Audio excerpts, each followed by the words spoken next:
Hello friends, welcome to Unacademy GATE MEPI XC. This is your educator Aprup Rao and you are watching Concepts in Minutes, and in this video we are going to discuss the concept of flywheel.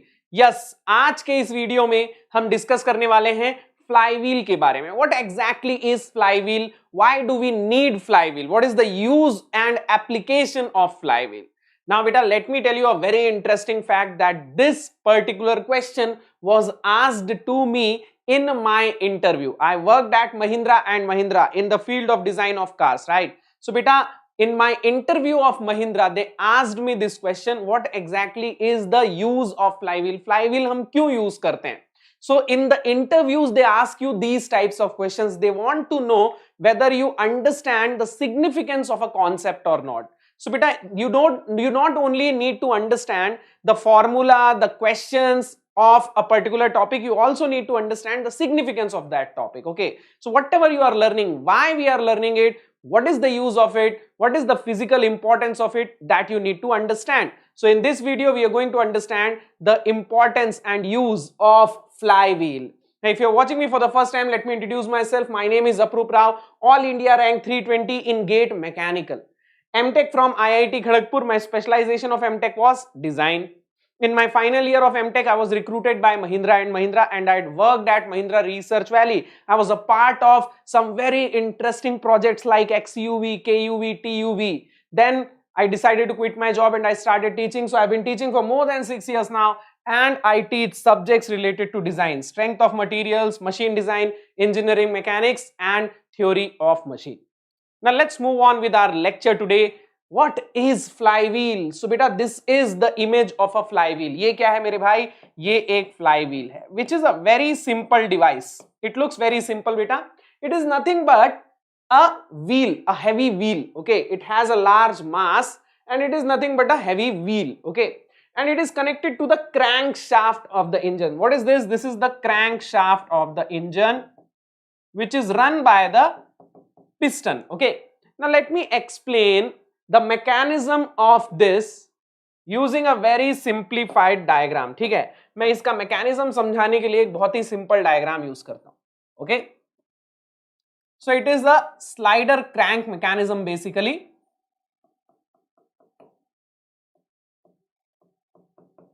So this is the crank. This is known as the crank, and this is our piston. Okay, this is the piston.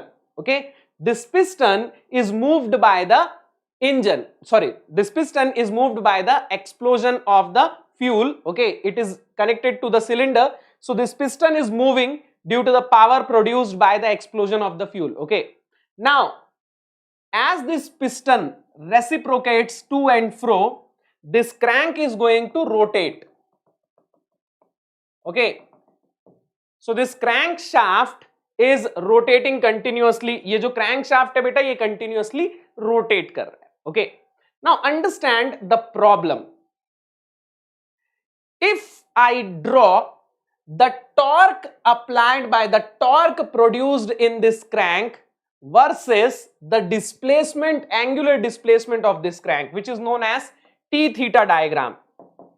T theta diagram or turning moment diagram. What is this diagram? Understand beta.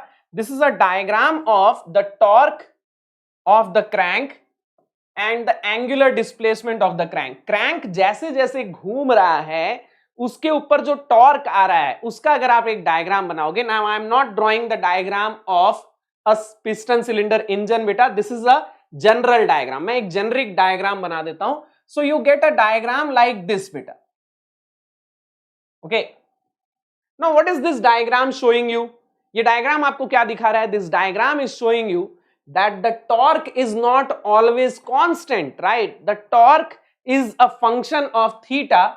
ये जो torque इसके ऊपर लग रहा है, जो इसको घुमा रहा है, the torque which is rotating this crank is proportional to the angle theta. Okay, जैसे जैसे ये crank घूम रहा है, इसके ऊपर आने वाला torque fluctuate कर रहा है. Now why it is fluctuating? If you consider an example of a 4-cylinder engine, beta, there are 4 strokes. Okay, sorry, if you consider an example of 4-stroke engine, there are 4 strokes. What are the 4 strokes? Intake, then compression, then expansion, then exhaust. Okay, तो मेरे भाई 4 stroke होते हैं। पहले fuel अंदर आता है, फिर वो कंप्रेस होता है, फिर वो एक्सपांड होता है, फिर एग्जॉस्ट होता है। Okay, now in this expansion process only you get work done by the engine. इस एक्सपांशन प्रोसेस में ही आपको पावर मिलता है। All the other processes take power from this particular stroke. ये जो थर्ड स्ट्रोक है बेटा, ये जो एक्सपांशन का स्ट्रोक है, सिर्फ इसी स्ट्रोक में पावर मिलता है, बाकी सारे स्ट्रोक्स में पावर जो है वो यूज होता है, राइट? सो बेटा this is why the power produced by the engine is not constant, so the torque developed on the crank is also not constant, right? बेटा अलग अलग स्ट्रोक्स हैं और सिर्फ एक ही स्ट्रोक में पावर डेवलप हो रहा है, बाकी सारे स्ट्रोक्स जो है वो उल्टा पावर ले रहे हैं, ठीक है? तो मेरे भाई इसकी वजह से होता क्या है, अब ये जो 4 स्ट्रोक्स हैं, इन चारों स्ट्रोक में आपका क्रैंक तो घूम ही रहा है, इसमें से सिर्फ एक ही स्ट्रोक में क्रैंक को पावर मिल रहा है, बाकी सारे केसेस में आपको पावर उल्टा देना पड़ रहा है, ठीक है? तो आप क्या चाहोगे, you will try to store the excess energy. आपको जो एक्सेस एनर्जी मिल रही है उसको आप स्टोर करके रखोगे, ताकि जो बाकी के स्ट्रोक्स हैं उनको आप वो एनर्जी सप्लाई कर सको। अंडरस्टैंड बेटा? What is this? This is the input torque. You need a constant torque, मतलब कि मान लो ये आपका आउटपुट टॉर्क है, ठीक है? आपको एक कांस्टेंट टॉर्क चाहिए, you need a constant torque, this is called an average torque, ठीक है? अब यहां पे ध्यान से देखो, ये जो लाइन है ये आपको बता रही है कि आपको कितना टॉर्क चाहिए, और ये जो ब्लू लाइन है ये आपको बता रहा है कि आपको कितना टॉर्क मिल रहा है, ये फ्लक्चुएट कर रहा है, ठीक है? इस लाइन के ऊपर का जो एरिया है ये आपको बता रहा है कि आपके पास कितनी एक्स्ट्रा एनर्जी है, और इस लाइन के नीचे का एरिया आपको बता रहा है कि आपके पास कितनी कम एनर्जी है, ठीक है? Deficiency of energy. ओके, ये आपकी एक्स्ट्रा एनर्जी है और ये कम एनर्जी है। ओके, अब आपको करना क्या है, आपको इस एनर्जी को बराबर बांट देना है, ठीक है? ताकि आपको जो एक्स्ट्रा एनर्जी मिल रही है वो आप स्टोर कर सको, और जो एनर्जी डेफिशिएंट है, जिस टाइम एनर्जी चाहिए उस टाइम आप उस एनर्जी को रिलीज कर सको। तो आपको करना क्या है, आपको जब भी ये एक्स्ट्रा एनर्जी मिल रही है उस टाइम आप एनर्जी स्टोर करना चाहते हो, और जब जब एनर्जी की जरूरत पड़ेगी उस टाइम आप एनर्जी को रिलीज करना चाहते हो। और ये काम कौन करेगा मेरे भाई, ये काम करेगा फ्लाईव्हील, ये काम करेगा फ्लाईव्हील। अब ये फ्लाईव्हील ये काम कैसे करेगा, अंडरस्टैंड बेटा, understand. If flywheel is rotating, it must have rotational kinetic energy, और रोटेशनल काइनेटिक एनर्जी का फॉर्मूला क्या होता है मेरे भाई, रोटेशनल काइनेटिक एनर्जी का फॉर्मूला होता है हाफ आई ओमेगा स्क्वायर, ठीक है? तो मेरे भाई this is the rotational kinetic energy of any rotating body, ठीक है? कोई भी एक बॉडी जो प्योर रोटेशनल मोशन कर रहा है उसकी kinetic energy half I omega square होती है, ओके? जिसमें ओमेगा क्या है, रोटेशनल एंगुलर वेलोसिटी, और आई क्या है, मोमेंट ऑफ इनर्शिया, ठीक है? तो अब मेरे भाई ये जो फ्लाईव्हील है ये कंटिन्यूअसली रोटेट कर रहा है, तो जब आपके पास एक्स्ट्रा एनर्जी होगी उस टाइम क्या होगा, अब देखो ये कांस्टेंट एनर्जी के साथ, अगर कांस्टेंट वेलोसिटी के साथ घूमेगा तो काइनेटिक एनर्जी का फॉर्मूला ये है, ठीक है? अगर आपका वेलोसिटी चेंज हो रहा है तो काइनेटिक एनर्जी भी चेंज होगा, so change in kinetic energy क्या हो जाएगी, half I omega 2 square minus omega 1 square, ठीक है? अब यहां पे ध्यान से देखो, ओके? अगर मान लो आपको एक्स्ट्रा एनर्जी मिल रही है, ठीक है? मैं इस पॉइंट को पॉइंट 1 बोल देता हूं, इस पॉइंट को पॉइंट 2 बोल देता हूं, ठीक है? तो पॉइंट 1 पे मान लो मेरे पास कुछ एनर्जी है।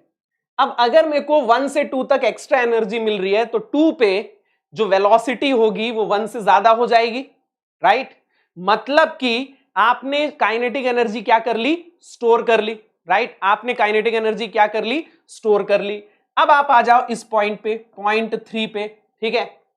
अब क्या होगा, पॉइंट 2 से पॉइंट 3 तक एनर्जी डेफिशिएंसी है। एनर्जी डेफिशिएंसी मतलब आपको एनर्जी देनी पड़ रही है, यहां पे कम एनर्जी है, इतनी एनर्जी इसको आपको देनी पड़ रही है। क्यों बेटा? कंप्रेशन के लिए एनर्जी लगेगी, इनटेक के लिए एनर्जी लगेगी, एग्जॉस्ट के लिए एनर्जी लगेगी। आपको तो सिर्फ एक्सपांशन में एनर्जी मिल रही है, बाकी सारे स्ट्रोक्स में तो आपको एनर्जी देना पड़ेगा ना। तो उस टाइम क्रैंक को कौन घुमाएगा? उस टाइम क्रैंक को घुमाने के लिए आपको एनर्जी चाहिए। तो वो एनर्जी आपको कहां से मिलेगी बेटा? तो 2 से 3 तक ये क्या करेगा मेरे भाई? अपनी एनर्जी को लूज करेगा। फ्लाईव्हील अपनी एनर्जी को लूज करेगा। 1 से 2 तक ये एनर्जी को गेन कर रहा था और इसकी स्पीड जो है 2 पे बढ़ गई। अब 2 पे बहुत ज्यादा स्पीड है, लेकिन आपको अब एनर्जी देनी पड़ रही है, तो फिर ये क्या करेगा मेरे भाई? It will lose some energy. और वो एनर्जी कहां किसके काम आएगी? क्रैंक शाफ्ट को घुमाने के। ठीक है, क्रैंक शाफ्ट को घुमाने के। ठीक है, एक बहुत ही साधारण सा एग्जांपल देता हूं मेरे भाई, एक बहुत ही साधारण सा एग्जांपल देता हूं। मान लो एक पेंडुलम है। ठीक है, पेंडुलम को आप पकड़कर नीचे से ऊपर लेके जाओ। ठीक है, पेंडुलम को आप पकड़कर नीचे से ऊपर लेके जाओ। ठीक है, तो आपने इस पेंडुलम को कुछ एनर्जी सप्लाई की। अब जैसे ही मैं इस पेंडुलम को छोड़ूंगा, ऊपर से नीचे आने का काम ये खुद ही कर लेगा। ये खुद ही कर लेगा। क्यों? क्योंकि बेटा जैसे ही मैंने नीचे से इसको ऊपर पहुंचाया, इसने कुछ एनर्जी स्टोर कर ली। अब ऊपर से नीचे आने के लिए जो एनर्जी चाहिए, वो एनर्जी इसके पास ऑलरेडी है, तो वो काम तो ये खुद ही कर लेगा। हाँ कि ना? तो बेटा वही चीज यहां पे भी हो रही है कि मैंने फ्लाईव्हील को एक बार घुमाया। ठीक है, खुद से मैंने फ्लाईव्हील को एक स्ट्रोक में खुद से घुमाया, बाकी 3 बार ये फ्लाईव्हील मुझे घुमाएगा। क्रैंकशाफ्ट मैं हूं, मान लो मैं क्रैंकशाफ्ट हूं, मैं फ्लाईव्हील को घुमा रहा हूं। मैंने फ्लाईव्हील को एक ही बार घुमाया, बाकी 3 बार फ्लाईव्हील मुझे घुमाएगा। क्यों घुमाएगा? क्योंकि जो एक बार मैंने फ्लाईव्हील को घुमाया, उसमें इसने इतनी एनर्जी स्टोर कर ली कि बाकी के 3 बार फ्लाईव्हील मुझे घुमा देगा। ठीक है, तो ये चीज क्लियर है। क्रैंकशाफ्ट को एनर्जी पिस्टन से एक ही बार मिलती है, बाकी 3 बार एनर्जी जो है वो देनी पड़ती है। तो इसीलिए फ्लाईव्हील जो है, जिस टाइम एनर्जी मिलती है, एक्सेस एनर्जी मिलती है, उस टाइम एनर्जी को स्टोर कर लेता है, और जैसे ही एनर्जी का अभाव पड़ता है, वो एनर्जी को सप्लाई कर देता है। ठीक है, तो आपको ये चीज समझ में आ रही है? 1 पे इसकी कुछ वेलोसिटी थी, जब इसको एक्स्ट्रा एनर्जी मिली, वेलोसिटी बढ़ गई। अब 2 से 3 के बीच में इसको एनर्जी देनी पड़ेगी, तो फिर क्या होगा बेटा? इसकी वेलोसिटी कम हो जाएगी। फिर आप आ जाओ 4 पे, तो अब 3 से 4 तक वापस ये एनर्जी को गेन करेगा, वेलोसिटी बढ़ जाएगी। फिर 4 से 5 तक एनर्जी जो है ये रिटर्न करेगा, तो वेलोसिटी कम हो जाएगी। तो ये काइनेटिक एनर्जी का खेल है मेरे भाई।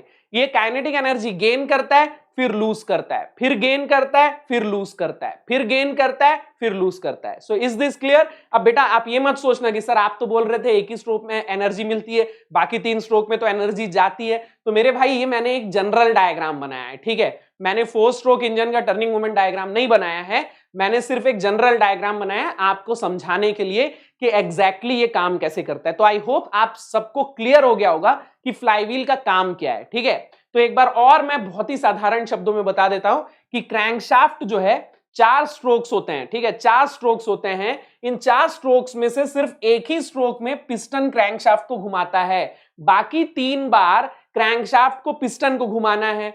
अब मेरे भाई एक बार तो पिस्टन ने क्रैंकशाफ्ट को घुमाने के लिए एनर्जी दे दी, बाकी 3 बार क्रैंकशाफ्ट को पिस्टन को घुमाना पड़ेगा, और ये एनर्जी कहां से आएगी? तो वो जो एक बार पिस्टन क्रैंकशाफ्ट को घुमाता है, उसमें जो एनर्जी निकलती है वो बहुत सारी होती है। ठीक है, तो इस सारी एनर्जी को फ्लाईव्हील स्टोर कर लेता है। अब बाकी 3 बार फ्लाईव्हील खुद ही क्रैंकशाफ्ट को घुमा देता है। और इसको समझने के लिए मैंने आपको एग्जांपल दिया, पेंडुलम को ऊपर ले जाओ, छोड़ो तो पेंडुलम वापस नीचे आएगा ना। ठीक है, तो ये चीज कैसे हो रही है? ये चीज हो रही है क्योंकि जो पेंडुलम है वो कुछ एनर्जी स्टोर कर रहा है और फिर वापस आने के लिए वही एनर्जी वो यूज कर रहा है। ठीक है, तो फ्लाईव्हील को भी जब आप एक बार घुमाओगे तो वो एनर्जी स्टोर कर लेगा, और बाकी 3 बार वो खुद ही क्रैंकशाफ्ट को घुमा देगा। So this is the use of flywheel. Okay, अब देखो बेटा, एक अच्छा फ्लाईव्हील क्या होगा? एक अच्छा फ्लाईव्हील वो होगा जो ज्यादा से ज्यादा एनर्जी को स्टोर कर सके, और ज्यादा से ज्यादा एनर्जी को स्टोर करने के लिए ये जो आई है which is known as mass moment of inertia, ये ज्यादा होना चाहिए। अब मास मोमेंट ऑफ इनर्शिया के ऊपर मैंने एक वीडियो बनाया है, अगर आप ये कॉन्सेप्ट समझना चाहते हैं तो आप वो वीडियो देख सकते हैं, लेकिन मैं एक साधारण शब्दों में बता देता हूं मास मोमेंट ऑफ इनर्शिया होता क्या है।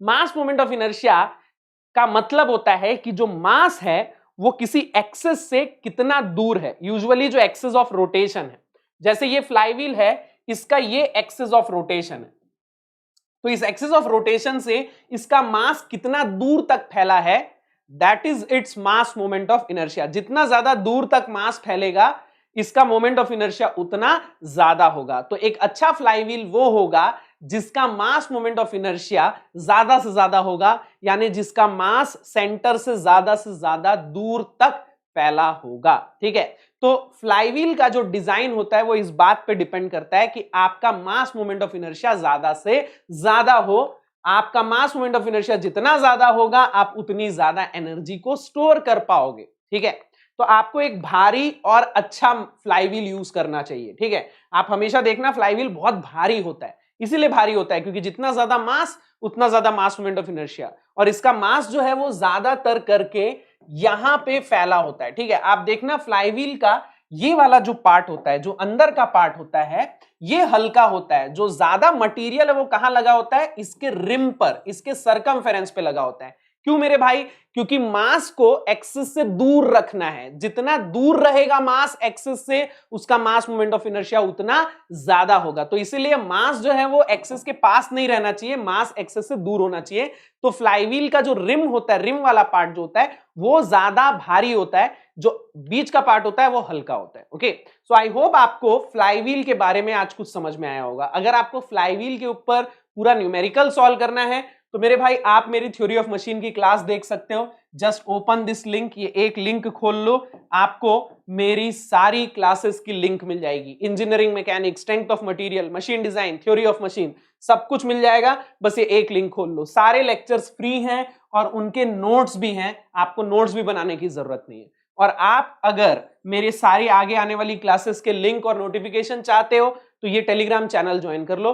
Join this Telegram channel and you are going to get the links and notifications of all my upcoming classes, मेरे आगे आने वाली क्लासेस। ओके, और बेटा अगर आपको हमारे साथ एक कंप्लीट बैच कोर्स में पढ़ना है, एक पूरा स्ट्रक्चर्ड बैच कोर्स में पढ़ना है जिसका आपको शेड्यूल पता हो, जिसमें आपको ऑन टाइम क्लासेस मिले, डेली असाइनमेंट्स मिले, वीकली क्विजेस हो, टेस्ट सीरीज मिले, क्वेश्चन बैंक मिले, डाउट क्लियरिंग्स हो, आपको पर्सनल गाइडेंस मिले, तो मेरे भाई join Unacademy plus. Unacademy plus is India's number 1 online learning platform, जहां इंडिया के सबसे बेहतरीन एजुकेटर्स बेहतरीन बैचेस में पढ़ा रहे हैं और इंडिया के सबसे बेहतरीन बच्चे भी इन बैचेस में पढ़ रहे हैं।